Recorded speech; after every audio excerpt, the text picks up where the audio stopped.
பொதுவாகவே கடகராசியானது சந்திரனுடைய ராசி. அங்கே உச்சம் பெறுவது குரு, அங்கே ஆட்சி பெறுவது சந்திரன். இந்த ஆனி மாதத்தை பொறுத்தவரையில் சூரியன் 12ஆம் இடத்துக்கு வருகிறார் கடகராசிக்கு.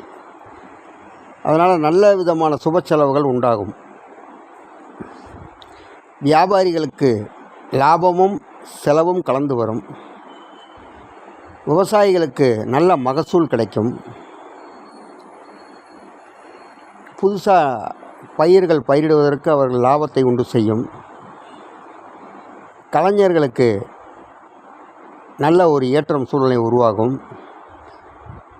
உருவாகி நல்ல விதமான தன்மையை கொடுக்கும். பல வகையில் அந்த கலைஞர்கள் சிறந்து விளங்குவாங்க. மாணவர்களுக்கு படிப்பில் எதிர்பார்த்த வெற்றியும் கிடைக்கும்.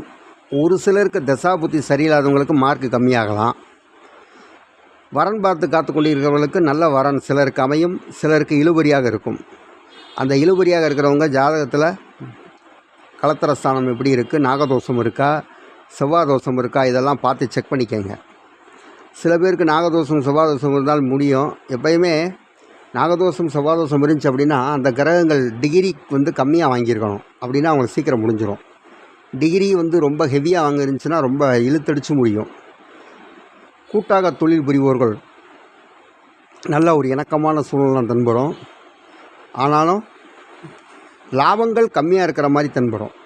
அது போக போக மாறிடும். அதற்கடுத்து அரசியல்வாதிகளுக்கு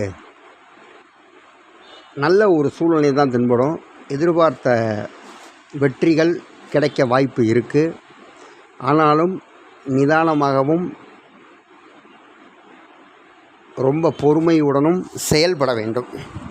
நிதானமாக செயல்படலைன்னா நமக்கு அது மைனஸ் ஆகி விட்டுரும். அரசியல்வாதிகளுக்கு அவங்களுக்கும் நல்லா தான் இருக்குது. இந்த புதுசாக தொழில் புரிபவர்கள் மட்டும் எந்த இதுகள்லையுமே கொஞ்சம் நிதானமாக ஜாக்கிரதையாக இருந்துக்கிட்டால் ரொம்ப ரொம்ப நல்லது.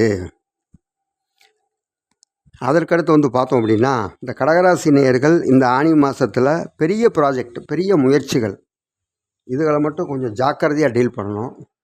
எடுத்தோம் கவுத்தோம் சொல்லி டக்குன்னு செஞ்சிடக்கூடாது. அந்த மாதிரி செஞ்சிட்டோம் அப்படின்னா நமக்கு வர வேண்டிய லாபங்கள் தடைபட்டு போயிடும். அதே மாதிரியாக நண்பர்கள் வட்டார பழக்க வழக்கமும் நல்லா தான் வரும்.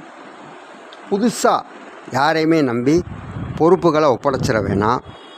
அது நமக்கு இரக்கத்தன்மையை கொடுத்து விடும்.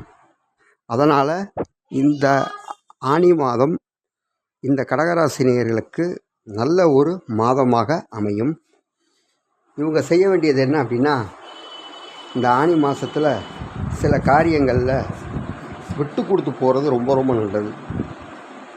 அப்படி விட்டு கொடுத்து போகும்போது இவங்களுக்கு ஒரு சில